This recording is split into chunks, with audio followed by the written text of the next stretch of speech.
શ્રી ગણેશાય નમઃ. મિત્રો, આપ જોઈ રહ્યા છો આપણે યુટ્યુબ ચેનલ આશીર્વાદમાં આપ સૌનું સ્વાગત છે. મિત્રો, અત્યારે શ્રાવણ માસ ચાલી રહ્યો છે. શ્રાવણ માસના ઈષ્ટદેવ ભગવાન શિવ મહાદેવ છે.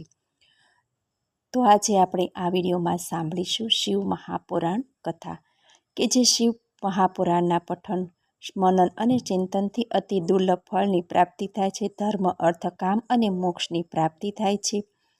જે આ શિવ મહાપુરાણનો એક પણ શ્લોક સાંભળે કે ભક્તિપૂર્વક પઠન કરે તે જીવન મુક્ત બને છે. જે પાઠક તેનું નિત્ય પૂજન કરે છે તેમને અશ્વમેઘ યજ્ઞનું ફળ મળે છે. જે ભાવક અન્યના મુખેથી મહાશિવ પુરાણનું પઠન સાંભળે તેના સર્વ પાપો નાશ પામે છે. જે ભાવક શિવ પુરાણને વંદન કરે તેના પ્રત્યે તમામ દેવોની કૃપા ઉતરે છે. જે આ પુરાણની શત્રુરુદ્ર સંહિતાનું ભાવપૂર્ણ પાઠ કરે તેનું બ્રહ્મહત્યા જેવું પાપ પણ નાશવત બની જાય છે. ભૈરવનું સામે શાંત ચિત્તે ગંભીર મૌન સાથે શત્રુદ્ર સંહિતાનો દિવસમાં 3 વાર પાઠ કરનારની સર્વ મનોકામના પૂરી થાય છે. તો આજે આપણે આ વિડીયોમાં સાંભળી રહ્યા છીએ શત્રુદ્ર સંહિતા 3જી, કે જેમાં સદાશિવના અન્ય અવતારો વિશે આજે આપણે આ વિડીયોમાં સાંભળીશું. જો આપને મારો વિડીયો પસંદ આવે તો લાઈક કરજો, શેર કરજો અને પહેલીવાર જો આ વિડીયો આ ચેનલમાં જોઈ રહ્યા હોય તો સબસ્ક્રાઈબ કરજો, જેથી મારા નવા વિડીયોની માહિતી તુરંત આપ સુધી પહોંચે. સદાશિવનો અવધૂતેશ્વર અવતાર. અગાઉ સઘળા દેવો સહિત ઇન્દ્ર બૃહસ્પતિની સાથે શિવના દર્શનાર્થે કૈલાસ પર્વત પર ગયા. ત્યારે તેમના ભાવની કસોટી કરવા શિવ અવધૂત સ્વરૂપ ધારણ કરી રસ્તામાં ઊભા રહ્યા. ઇન્દ્રે પોતાના માર્ગ વચ્ચે ઊભેલા તે પુરુષને પૂછ્યું, તું કોણ છે? તું અહીં નગ્ન વેશે કેમ ઊભો છે? અને શિવ ક્યાં છે? સામેથી જવાબ ન મળતા ઇન્દ્ર તેને મારવા વ્રજ ઉગામ્યું. ત્યારે પેલા પુરુષે વ્રજ થંભાવી દીધું. તે પુરુષ ક્રોધમાં આવી અદ્વિતીય પ્રકાશમાન બન્યો. અવધૂત સ્વરૂપ શિવના મસ્તકમાંથી ક્રોધા અગ્નિની જ્વાળા બહાર આવી. બૃહસ્પતિ શિવને ઓળખી જઈ તેના ચરણોમાં પડીને દંડવત પ્રણામ કર્યા. તેમણે ઇન્દ્રને પણ શિવના ચરણોમાં શીશ નમાવા કહ્યું. પછી અવધૂત આકારવાળા પ્રભુ શિવે કહ્યું, ક્રોધને પરિણામે નીકળેલું તેજ હું કઈ રીતે રોકી શકું? ત્યારે બૃહસ્પતિએ કહ્યું, તે ઉગ્ર તેજને બીજે ઠેકાણે નાખો અને ઇન્દ્રનો ઉદ્ધાર કરો. પ્રભુ શિવે તે તેજને સમુદ્રમાં ફેંકી દીધું. તે અસુર જલંધર કહેવાયો. ભગવાન શિવે અવધૂત રૂપે અવતરી લીલાઓ કરી અંતર ધ્યાન થઈ ગયા. સદાશિવનો ભિક્ષુ અવતાર. વિદર્ભ દેશના શિવભક્ત રાજા સત્યરથને શાલ્વ દેશના રાજાઓએ યુદ્ધમાં મારી નાખ્યો. તેની મહારાણીને પણ શત્રુઓએ ઘેરી લીધી. છતાં તે સગર્ભા રાણીકા યત્ન કરી શહેરમાંથી નીકળી ગઈ. તે શિવ સ્મરણ કરતી એક સરોવર પાસે આવી. ત્યાં એક છાયાવાળા વૃક્ષ નીચે એક દિવ્ય બાળકને જન્મ આપ્યો. તે ઘણી તરસી હોવાથી પાણી પીવા સરોવરમાં ઉતરી. ત્યારે એક મગર તેને ગળી ગયો. આથી તે બાળક દુઃખી થઈ રડવા લાગ્યો. એ વખતે અંતર્યામી શિવજીએ પહેરેલી એક ભિખારણ ભમતી ભમતી ત્યાં આવી ચડી. એ બ્રાહ્મણી હતી. તેને 1 વર્ષનો પોતાનો બાળક તેડેલો હતો. તે આ બાળકને જોઈ નવાઈ પામી કે આવા વનમાં તાજું જન્મેલું બાળક કોણ છોડ્યું હશે? તે સમયે શિવ ભિક્ષુ સ્વરૂપે તેની પાસે આવ્યા અને તેનું પોષણ કરવાનું જણાવ્યું. બ્રાહ્મણીએ તેઓને આ બાળકના માતા પિતા વિશે પૂછતા શિવે તેમને સમગ્ર હકીકત જણાવી. આ બાળકનો પિતા શિવભક્ત હતો, પણ તેણે પૂર્વજન્મમાં શિવપૂજન અધૂરું છોડ્યું હતું. તેથી તેના શત્રુઓએ તેને ભોગોની વચ્ચે જ મારી નાખ્યો અને તેની માતાએ પૂર્વજન્મમાં તેની શોક્ય અને કપટ કરીને મારી નાખી હતી. તેથી આ પાપને લીધે તે આ જન્મમાં મગર ગળી ગયો. પછી તેણે પોતાના બાળકનું દરિદ્રપણું પૂછતા ભિક્ષુએ કહ્યું કે પૂર્વજન્મમાં તે ઉત્તમ બ્રાહ્મણ હતો. તેણે લોકો પાસેથી દાન મેળવીને જિંદગી પસાર કરી હતી. તેથી તારો પુત્ર દરિદ્રતા પામ્યો છે. આ દોષને દૂર કરવા તું શિવને શરણે જા. આ બંને બાળકોની સાથે રહી તું શિવ પૂજા કર. એમને જનોઈ આપ, તારું કલ્યાણ થશે. પછી ભિક્ષુવર્ય શિવજીએ તે બ્રાહ્મણીને પોતાના શ્રેષ્ઠ સ્વરૂપનું દર્શન કરાવ્યું. બ્રાહ્મણી બંને બાળકોને લઈને ગામમાં આવી. તેને બંને બાળકોના સંસ્કાર કર્યા. જનોઈ આપી શિવ પૂજન ચાલુ કર્યું. તે રાજપુત્રને પણ પોતાનો પુત્ર માની ઉછેરવા લાગી. આ બાળક મોટો થઈ માતા સાથે વનમાં વિચરતો હતો. ત્યારે એક ગંધર્વ કન્યા તેના પિતા સાથે આવતા તે રાજકુમારને જોઈ પોતાની કન્યા પરણાવી.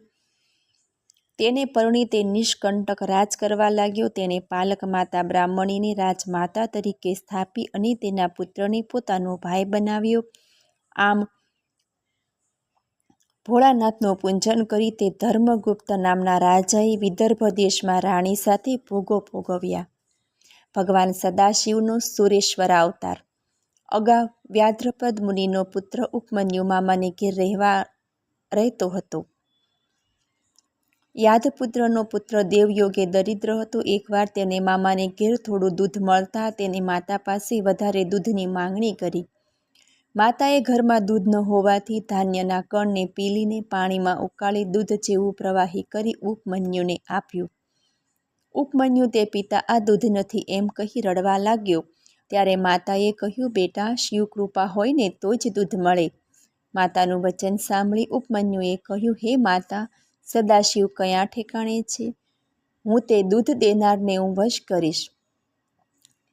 આમ માતાની આજ્ઞા લઈ હિમાલય ઉપર તપ કરવા ચાલ્યો ગયો. હિમાલય પર માટીનું શિવલિંગ સ્થાપી તેણે શિવપૂજન શરૂ કર્યું. તેમજ શાંબ શંકરનું ધ્યાન ધરી પંચાક્ષર મંત્રનો જપ કરવા માંડ્યો. લાંબા ગાળના તપથી જગત બળવા લાગ્યું. તેથી શિવ પ્રસન્ન થઈ ઇન્દ્ર સ્વરૂપ બની ઉપમન્યુ પર કૃપા કરવા ગયા.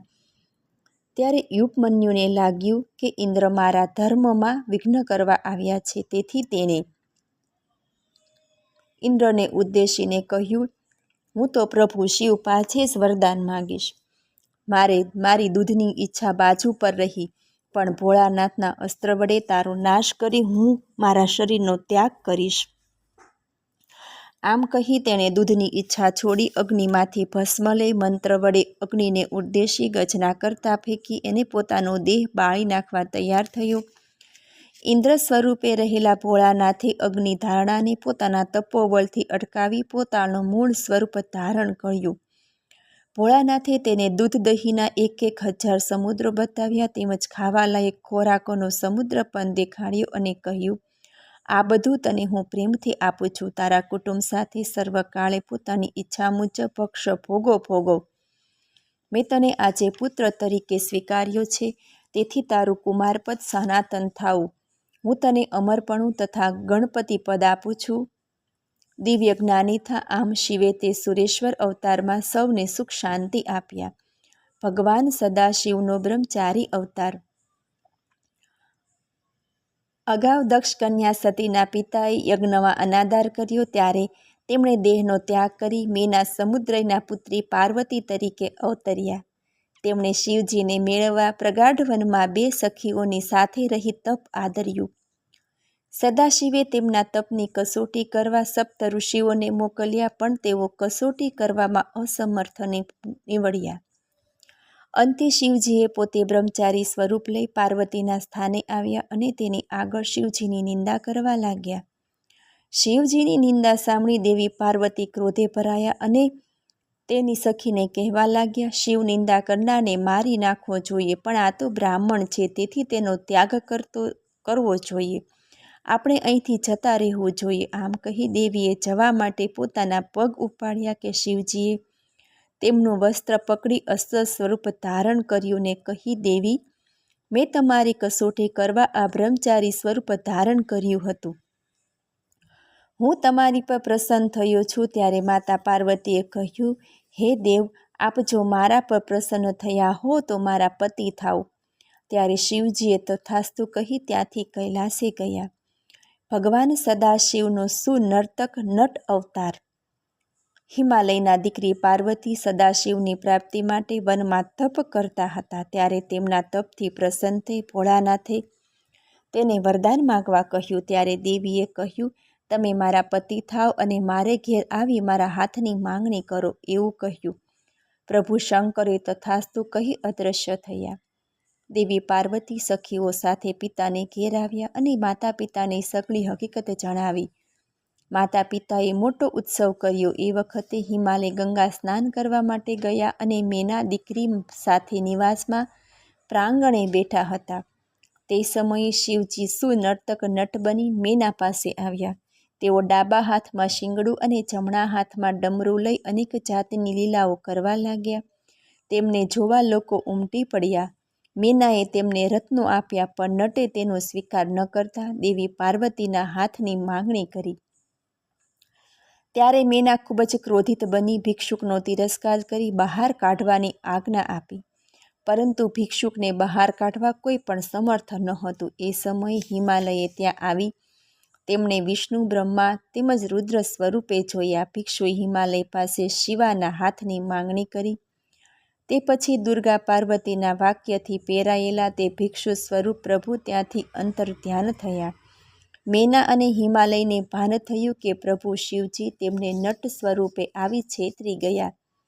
ત્યારબાદ તેઓએ શિવ પર સંપૂર્ણ ભક્તિ ભાવ જાગ્યો અને તેમણે વિધિપૂર્વક શિવ પાર્વતી વિવાહ સંપન્ન કર્યો હતો.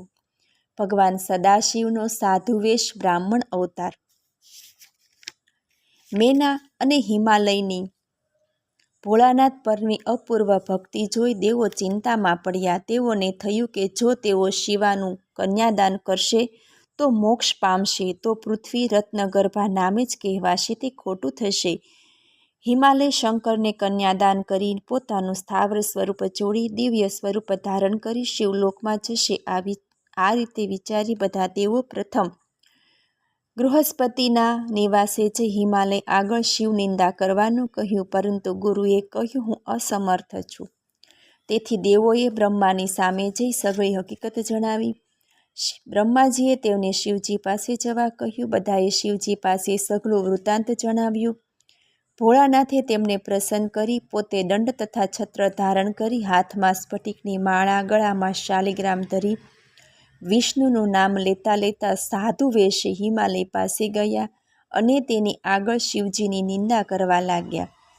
ત્યારબાદ પોતાના નિવાસે ચાલ્યા ગયા. સાધુએ કરેલી નિંદાથી હિમાલય વિચારમાં પડી ગયા. તેને થયું કે હવે આપણું શું થશે? આમ લીલા કરી રુદ્રે પાર્વતીને પરણી દેવોનું કાર્ય પૂરું કર્યું હતું. ભગવાન સદાશિવનો અશ્વત્થામા અવતાર. ભારદ્વાજના પુત્ર દ્રોણ યોનિથી જન્મ્યા ન હતા. તેઓ મહર્ષિ હોવા છતાં ધનુધારીઓમાં શ્રેષ્ઠ, સુરા, સર્વશાસ્ત્રના જાણકાર, મોટી કીર્તિવાળા ઉત્તમ હતા. તે 6 મહારથીમાં પ્રખ્યાત થયા હતા. તેઓ કૌરવના આચાર્ય બન્યા હતા. તેમણે કૌરવોને સહાય કરવા તેમજ પુત્ર માટે શંકરને ઉદ્દેશીને મોટું તપ આદર્યું હતું. ભગવાન સદાશિવ પ્રસન્ન થયા. તેમણે વરદાન માગવા કહ્યું. ત્યારે દ્રોણે સર્વથી ન જીતાય તેવા પુત્રની માંગણી કરી હતી. શિવજી તથાસ્તુ કહી અદૃશ્ય બન્યા. સમય જતાં રુદ્ર પોતાના અંશ દ્વારા દ્રોણના બળવાન પુત્ર તરીકે અવતર્યા હતા. તે અશ્વત્થામા તરીકે પ્રખ્યાત બન્યા. તેમણે પિતાની આજ્ઞા મેળવી કૌરવોના સહાયક બની શત્રુ પક્ષનો નાશ કરનાર થયા. તેમણે યુદ્ધમાં ઘણી ખ્યાતિ મેળવી. શ્રીકૃષ્ણના ઉપદેશથી અર્જુને પણ ભોળાનાથને ઉદ્દેશીને તપ કરી પાશુપત અસ્ત્ર મેળવી કૌરવોને જીત્યા.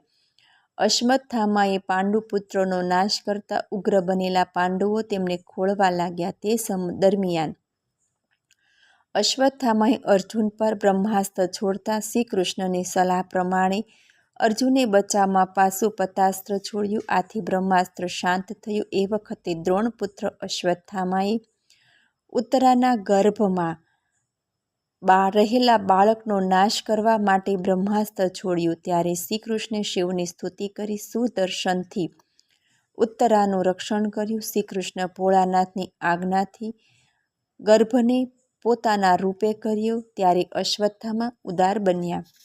ભગવાન સદાશિવનો કિરાતા અવતાર. કૌરવો સાથે જુગારમાં હાર્યા બાદ પાંડવો દૈતવનમાં આવ્યા. દુર્યોધને કપટ કરવા મુનિશ્રેષ્ઠ દુર્વાસાને પાંડવો પાસે મોકલ્યા, પણ શ્રીકૃષ્ણને કૃપાથી પાંડવો દુર્વાસાને ખુશ કરી શક્યા. તે વખતે પાંડવો શ્રીકૃષ્ણ પાસે શત્રુઓને દૂર કરવાનો ઉપાય પૂછવા લાગ્યા. ત્યારે ભગવાન શ્રીકૃષ્ણે તેમને શિવની આરાધના કરવાનો આદેશ આપ્યો. ઉપરાંત વ્યાસજીએ પણ તપ કરવા અને શિવની આરાધના કરવાનો આદેશ આપ્યો. આથી અર્જુન ઇન્દ્રકીલ પર્વત પર જઈ તપ કરવા તૈયાર થયો. અર્જુનને વિદાય આપી પાંડવો ત્યાં જ રહ્યા. અર્જુને ઇન્દ્રકીલ પર્વત પર જઈ એક પગે ઊભા રહી પંચાક્ષર મંત્ર જપી તેજસ્વી રૂપ ધારણ કર્યું. તેના લલાટથી અપૂર્વ તેજ પ્રગટી રહ્યું. આ જોઈ ઇન્દ્રના સેવકો ઇન્દ્ર પાસે ગયા. તેમણે ઇન્દ્રે અર્જુનની કસોટી કરવા માટે વૃદ્ધ બ્રાહ્મણનું રૂપ લઈ વનમાં ગયા અને અર્જુને આટલી નાની ઉંમરમાં તપ કરવાનું પૂછવા લાગ્યા. અર્જુને તેમને પોતાનું વૃત્તાંત જણાવ્યું. આથી ઇન્દ્રને પોતાનું અસલ સ્વરૂપ બતાવી વરદાન માગવાનું કહ્યું. અર્જુને કહ્યું, શત્રુઓ સામે મને વિજય અપાવો એવું વરદાન માગ્યું. ત્યારે ઇન્દ્રે કહ્યું, દ્રોણ, ભીષ્મ, કર્ણ, દુર્યોધન તથા રુદ્ર અંશ એવા અશ્વત્થામા વગેરે શત્રુઓ મહાબળવાન છે. તેમને તો માત્ર મહાદેવ જ જીતી શકે. તે માટે તું ભોળાનાથનું પૂજન ચાલુ કરી દે. આમ કહી ઇન્દ્ર અંતર્ધ્યાન થયા. પછી અર્જુને વિધિપૂર્વક સ્નાન તથા ન્યાસ આદિ ઉત્તમ ભક્તિથી વ્યાસના કહેવા પ્રમાણે ભોળાનાથનું ભજન કરવા લાગ્યો. એના તપથી ભોળાનાથ પ્રસન્ન થયા અને તેમણે અર્જુનની કસોટી કરવાનું વિચાર્યું. એ સમય દરમિયાન દુર્યોધને મુક નામના દૈત્યને ભૂંડ સ્વરૂપે અર્જુનને ત્રાસ આપવા મોકલ્યો. ત્યારે શિવજી કિરાત ભીલનું રૂપ લઈ અર્જુનની રક્ષાર્થે પહોંચ્યા. અર્જુને શિવ સ્મરણ કરી ભૂંડના મુખ ઉપર જેવું બાણ છોડ્યું કે સામેથી કિરાત ભીલે પણ ભૂંડના મુખ ઉપર બાણ છોડ્યું. ભોળાનાથનું બાણ ભૂંડના માથા પર અને પૂંછડા પર લાગતા તે મૃત્યુ પામ્યું. અર્જુન તેથી ખુશ થયો. તે શિવભાવ સેવવા લાગ્યો. ભોળાનાથના ચાકર તથા અર્જુન બંને એકી સમયે બાણ તરફ ગયા. અર્જુને તે ગણનો તિરસ્કાર કરી બાણ ઉઠાવી લીધું. ત્યારે ભોળાનાથના ગણે તે બાણની માગણી કરતા અર્જુને તેને મન ફાવે તેમ બોલવા લાગ્યું. સામેથી ભોળાનાથનો ગણ પણ તેને જવાબ આપવા લાગ્યો. ગણે પોતાના સેનાપતિ પાસે જઈ સઘળી વિગત કહી. એટલે કિરાત ભીલ પોતાનું સૈન્ય લઈ અર્જુન સમક્ષ આવ્યો. તે બંને વચ્ચે અતિ ભયંકર યુદ્ધ થયું. તેમના યુદ્ધથી દેવો ચિંતિત બન્યા. બંને જાત જાતના આયુધો ઉપયોગમાં લેતા હતા. ત્યારબાદ ભોળાનાથ પોતાનું દિવ્ય સ્વરૂપ ધારણ કરતા અર્જુન શરમાઈ ગયો. તેણે ભોળાનાથની માફી માગી, તેમની સ્તુતિ કરી. ભોળાનાથે પ્રસન્ન થઈ વરદાન માગવા કહ્યું. ત્યારે અર્જુને કહ્યું, આપ તો અંતર્યામી છો પ્રભુ. શત્રુઓનું જે સંકટ છે તે તો આપના દર્શનથી ગયું છે. છતાં લોકોની પરમ સિદ્ધિ હું પ્રાપ્ત કરું તેમ થાઓ. ભોળાનાથે તેને કોઈથી જીતી શકાય નહીં એવું પાસું પતાસ્ત્ર આપ્યું અને કહ્યું કે તને શ્રીકૃષ્ણ મદદ કરશે. તે મારું પોતાનું રૂપ છે. તું અવશ્ય શત્રુઓ પર વિજય મેળવીશ. આમ કહી ભોળાનાથે પોતાનો હાથ અર્જુનના ખભા પર મૂક્યો. તેઓ પોતાના ગણો સાથે અદૃશ્ય થયા. અર્જુન પ્રસન્ન ચિત્તે પોતાના આશ્રમમાં આવી સઘળી હકીકત પોતાના ભાઈઓને જણાવી. બધા ઘણા સુખ પામ્યા. શ્રી મહાશિવ પુરાણનો શતરુદ્ર સંહિતા નામનો 3જો અધ્યાય સમાપ્ત. ઓમ ત્રંબકમ યજામહે સુગંધિમ પુષ્ટિવર્ધનમ ઉર્વારુકમિવ બંધનાન મૃત્યુમોક્ષીયમામૃતાत्. મને સાંભળવા બદલ ધન્યવાદ. જો આપને મારો વિડીયો પસંદ આવે તો લાઈક કરજો, શેર કરજો અને પહેલીવાર જો આ વિડીયો આ ચેનલમાં જોઈ રહ્યા હોય તો સબસ્ક્રાઈબ કરજો, જેથી મારા નવા વિડીયોની માહિતી તુરંત આપ સુધી પહોંચે. ધન્યવાદ. જય શ્રી કૃષ્ણ.